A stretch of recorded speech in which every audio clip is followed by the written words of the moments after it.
What's up, YouTube? What it do with Big Lou tapping back in? And I want to touch down on some of those magical, awesome, fantastic dunk competitions back in the 80s when I was a little kid, up until the early 90s. Um, the dunk competition came out in 84, right? And that was Larry Nance defeated Dr. J, who was considered the original dunk master, right? Um, he was already older in his career by then, ready to retire. He only probably played another let me see if I can remember correctly. Dr. J probably played another 2 seasons after that, so he was already older. Played the ABA, then came on over to the NBA, right? But so we had Larry Nance won in '84, Dominique in '85, Spud in '86, MJ '87, '88, Kenny Skywalker '89. Dominique Wilkins over Kenny Smith in 90, D Brown 91, Cedric Ceballos 92, Baby Jordan himself, Harold Miner 94, and Harold Miner 93, Isaiah Ryder 94, and I think Harold Miner won it again in 95, right?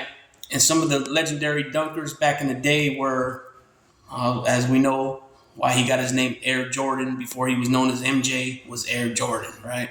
Michael Air Jordan. You had Dominique Wilkins, aka the human highlight reel film, right? You had Spud Webb at 5'7", who can freaking get up there and, dunk.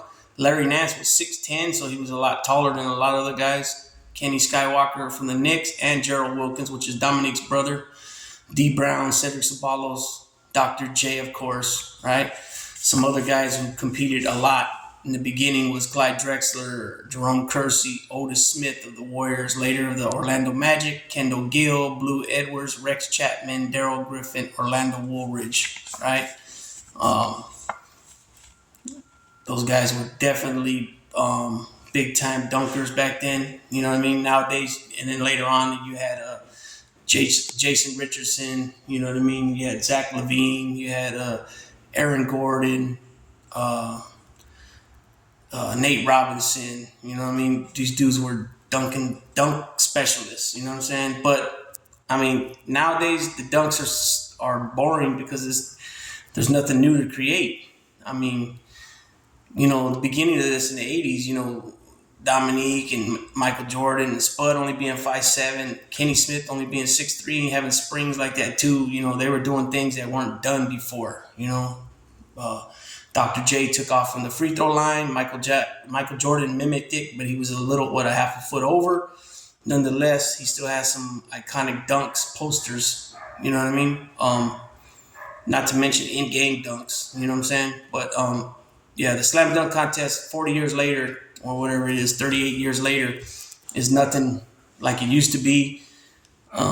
People still attend it, you know what I mean? They still get their oohs and ahs every now and then, but for the most part, all the dunks are been there, done that, you know what I'm saying? And they're not creating nothing new because, let's keep it real. What more can be done at this point? Every year for 38 years, you've had a dunk competition pretty much.